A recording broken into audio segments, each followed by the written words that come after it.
Welcome back to the Teacher's AI Cafe. I'm Kane, a teacher and a parent who wants AI to give us back our time. I share practical classroom-tested AI strategies to cut down your workload, improve your feedback and reduce stress so you can get your evenings back and be more present with your friends and family.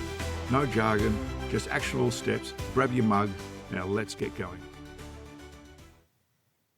Welcome back to the podcast. Today is the 31st of December, last day of the year 2025. Hopefully it's been a good 2025 for you. It's also going to be a fantastic 2026 and things are getting better for you and you've got big plans and you're going to do them. So what I thought I'd do today is looking back over the last year is actually look at some AI research papers that have come out that's important to us as educators, because I think everything we do need to be based on actual data, actual practice, actual information of actually being used, and research is the best way to do that. So if we base our things on good quality research and their findings, we get a better result in the long run. And I guess the nature of AI in education at the moment is simply the fact that it's still very new and we're still learning a lot about it.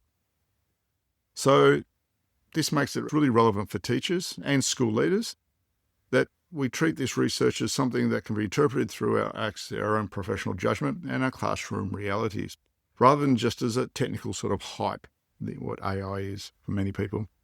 Now, these research papers do not provide easy answers or definite answers of what's going to happen, and some of them do challenge assumptions about learning, assessment, collaboration, as well as equity and well-being in our classroom. So it's good that as AI moves, you have this data, these research coming out to help us guide us how we're going to use this, also from an ethical point of view. Now, obviously, AI research can move pretty quickly, and school is a lot more deliberate, a lot slower. But teaching evolves because, I guess, things like relationships, trust, and judgment, which is built up over time as we get experienced. And these studies show that those things really do matter, but we still need to look at the impact on education from AI. First one is Quantifying AI Human Synergy from Christopher Riddell and Ben, I'm not sure it's Weidman or Weidman, depending where he's from. So this study looks at what skill means in an AI-augmented world. So when we talk about skills, we're talking about life skills, people skills, critical thinking skills. So rather than evaluating AI in isolation, the researchers measured how human performance is improved when people worked with AI. Big argument for it. Key finding was that effective collaboration with AI has a distinct competence in its own right and is not strongly linked to subject knowledge, which is interesting. For educators, this has major implications for us. Student success increasingly depends on how well learners frame their questions, interpret responses, and adapt their thinking. This challenges the traditional assessment model that prioritizes content recall over interaction and reasoning. Though I've been arguing that for years, that the way we design our assessments should be application of the knowledge more than just recall it, but that's a whole different discussion. So, because they can access content knowledge, but at the same time, they need context and depth of knowledge to make sense of those interpretations. So that's where it gets not black and white as always. Study number 2 is From Superficial Outputs to Superficial Learning, Risks of Large Language Models in Education by Eris Delikura and Yira Fung and Pan Hu. I do apologize if I got those names wrong. Not sure about the pronunciation being non-Anglo-Saxon. This was a large-scale review of about 70 studies, examined what happens when AI produces polished work for students. The researchers found consistent risks, including weaker memory formation, reduced motivation, and growing dependency on the actual tool. So they're doing that cognitive offloading to the tool instead of developing that capacity themselves. So importantly, issues around such as hallucinations are just not accuracy problems. They altered how students engaged with the thinking itself. For teachers, this study provides a research-backed explanation of why fluent, well-written work does not always reflect deep learning, and why effort, struggle, and reflection really matters. And to me, as I say to my students, if your brain's not hurting, you're not learning anything new. Your brain's got to hurt. You've got to push, develop new synapses, connections in your brain, requires thinking and having challenging problems in front of you. Okay, study number 3, Teaching AI Native Generation, Empowering Schools in the Age of AI from Oxford University Press. I'll start beginning. I really dislike things like AI native. Like I really argued like digital native, and people pushed it for years. That students are digital natives. They can instantly take on technology. And as a computer science teacher, that's not the case. I say they're native in the fact that simply they can and often will just quickly adopt. But like I say, if you get them out of the things they've learned, they're very narrow. So the apps or things, they're no different. As I used to say, my 90-year-old grandmother who got her first computer and started using it, they're often the same till they develop and learn. The difference is they tend to have more confidence in technology and more likely to give it a go and also get that help and support. So native is not the best word, but obviously we're looking at teaching an AI generation that, or a cohort of students that will be coming through that AI has already been there, like the ones that always had mobile phones. Okay, surveying teenagers in the UK, this report, a clear tension. Students that felt that AI helped them develop skills, yet many also believed it made schoolwork too easy or damaged their creativity, because obviously they were just relying on what the AI actually returned to them. But the most concerning part of the finding was fewer than half the students felt confident about judging whether AI outputs were actually trustworthy. Now, for us, the message is unmistakable. Students are already using AI extensively, and I've spoken about this before. We've got to show them how to use it properly. But without a strong critical framework. They are not asking for bans. The students aren't doing that. But what they're asking is guidance. Students want to know how to use this tool well. And I have this with personal experiences. When I've gone to schools where they're allowed to use AI, the students are not being shown how to use it. They're simply, this thing exists out there. They have access to it, but they're not giving the training to use it properly. So, underreporting of AI use. The role of social desirability bias. So for Yealing, Alex Kale, and Alex Immis, this paper explored why students consistently underreport their own use of AI while claiming that as their peers rely on it heavily. So they're saying, I don't use it much, but my mates do. Causes not confusion, but it's a fear of judgment and embarrassment of actually having to rely on AI.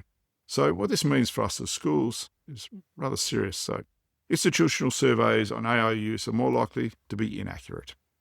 And the stigma pushes AI use underground. When students feel they must hide their actual practices, educators, us, lose the opportunity to guide them ethically, transparently on effective use. We need to acknowledge students are using it, not demonize them for it, but show them how to use it properly. Because they're going to use it. You want to use it properly. It's like the old silly 80s, just say no to drugs. I don't think it worked. Okay, next one. The effect of ChatGPT on students' learning performance, learning perception, higher order thinking, insights for a meta-analysis. So this is from Jing Wang and I said it's Wang Zhang Fan. So this meta-analysis looked at 51 other studies, asked a question many teachers are already asking. What does ChatGPT actually help learning? When does ChatGPT actually help learning? So the answer was very nuanced. Students showed improved academic performance and higher order thinking when AI was used deliberately designed into the instruction. It's like a light bulb going off, isn't it? Outcomes depended on subject area duration and teaching approach. The study reinforced a crucial point. As us as teachers, AI does not replace pedagogy. It amplifies good pedagogy when used intentionally, like any tool that we use in the classroom. And I do a query that I don't have the actual data, but it'll be interesting to see what the social and economic groups that actually were in this study. Because obviously students in higher socio-economic groups will have more access to AI resources, maybe on their phone, on computers at home, more support at home from parents who are more educated on how to use it, versus a low socio-economic who will use it in a more haphazard type of way and learn in a different manner, not having that really structured guidance at home. So that'd be interesting to look further into those 51 studies and see what they're actually done. The next study is from Cyborgs, Centaurs, and Self-Automators, 3 modes of human genuine knowledge, work, and implications for skilling and the future of expertise. Lots of authors on this one. So Stephen Randazzo, Hila Lifshutz, Catherine C. Kellogg, Fabrizio Del Acqua, Ethan Mollick, I know that name, Francis Leon, and Karim Lakhani. So this paper challenged the assumptions about collaboration. Individuals working with AI often are matched or outperformed teams working with it. Less experienced participants were also able to produce comparable results to experts. So this raises a difficult but important question. How can a group work be designed and self-assessed or assessed at all in an AI-rich environment? At the same time, the study suggests many support a quieter, less confident students can contribute more meaningfully when actually using AI. Same as I find if students can communicate not directly through messaging off their laptops, they tend to be more confident, get more questions than if they're too shy to ask questions actually in the classroom itself in front of the other students. Okay, let's look at this study. Randomized trial of generative AI chatbot for mental health treatment by Michael Hines et al. I don't know who else all the others are. It doesn't say. Although conducted as a medical context, this study resonates strongly with us as teachers because mental health is a big issue in our classroom. It's found that generative AI chatbots significantly reduce symptoms of anxiety and depression.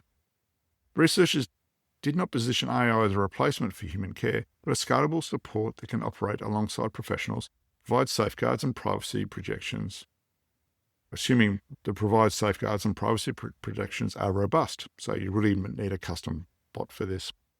For schools facing a growing student mental health crisis, the study invites careful, ethical, grounded discussions about AI's potential role beyond academics. And like I said, those protections and guardrails are so important because there's a lot of reports coming out of delusional people getting reinforced in their delusion from the chatbot because the chatbot's being helpful. And I know I can convince AI to do things or tell me things or support my point of view if that's my intent when I'm doing my prompts. So once again, good guardrails. It's a bit different computer. It'd be interesting with a robot, having that conversation with someone so it's a bit more tactile. They can interact with people as opposed to just a talking phone, but people need to do it. It sounds like when on The Big Bang, when Raj decides Siri was his new girlfriend because she was so supportive. Okay, the last study, uneven adoption of artificial intelligence tools among US teachers and principals from Julia Kaufman et al. And I think this is a real interesting topic. It's an area that I think that's important for me. So this revealed that AI adoption in schools is far from equal. Teachers in more affluent schools were significantly more likely to use AI than those in high poverty contexts, who often lack the access, training, and clear guidance. And that's why I've made my podcast. The warning is clear for policymakers and admins and school leaders. We need to deliberately invest in AI and provide professional learning because AI risks really widening the educational inequalities in our society rather than closing them. And this has happened with technology in general. People have access to computers, their laptops, and the skills that develop those skills that help them transition quickly into, say, tertiary education and use them there or use them in the workplace. And it differentiates their ability there. As I said, we've got to train our teachers and we've got to essentially develop our students to use it effectively across all social economic schools. These ACE studies don't offer quick fixes, and I'll put a link in the show notes where they're actually from. But what they do offer instead is a bit of clarity and a bit more insight to what's actually happening around the AI environment within education. And this is an ongoing process. They do show AI is reshaping our classroom culture, assessment practice, collaboration, even the student's sense of self, whether positive or negative. For us as teachers, the challenge is not whether AI belongs in education, because it's here and we need to work with it. It's how to ensure that it supports learning in a productive way, equity across the whole system, as well as well-being of our students, rather than actually undermining them. So we need to adapt and actually work with this technology. So we're coming up to 2025, so we're looking 3 years now since it came into public view. It's come a long way in 3 years. It's in pockets in schools, but not widely used, very haphazardly, because there's no one real way of getting answers. What we really need is really teacher customized training programs. So designed by teachers for teachers. I think that's the solution. Thank you for joining me this year, and I look forward to big 2026. I've got a few teachers lined up to join me, so hopefully I'll have an interview up next week and a couple of others over the next couple of months. If you are interested in coming to join me, even with an online chat, and you can be basic and just telling me how terrible it is and all the things you tried, and we can have a good laugh about it. Or you can tell me all these amazing things you've done. I want everyone to share their story. You know yourself, if you share your stories and hear other people's stories, as teachers like you learn from them, you get more confident. You can hear what other people do, because people have amazing ideas what they can do with AI, and we want to get those stories out there. So once again, drop me an email at kane@youcanlearning.com. The link is in my show notes. Do a quick hi, come back, we'll arrange a time that's convenient for you. I'm on summer holidays here in Australia till the end of January, then back to school, but we can always do weekends and things like that, and time zones don't matter. So until then, keep up the good work, make some achievable, practical New Year's resolutions, and until then, look after yourself, enjoy your break wherever you are.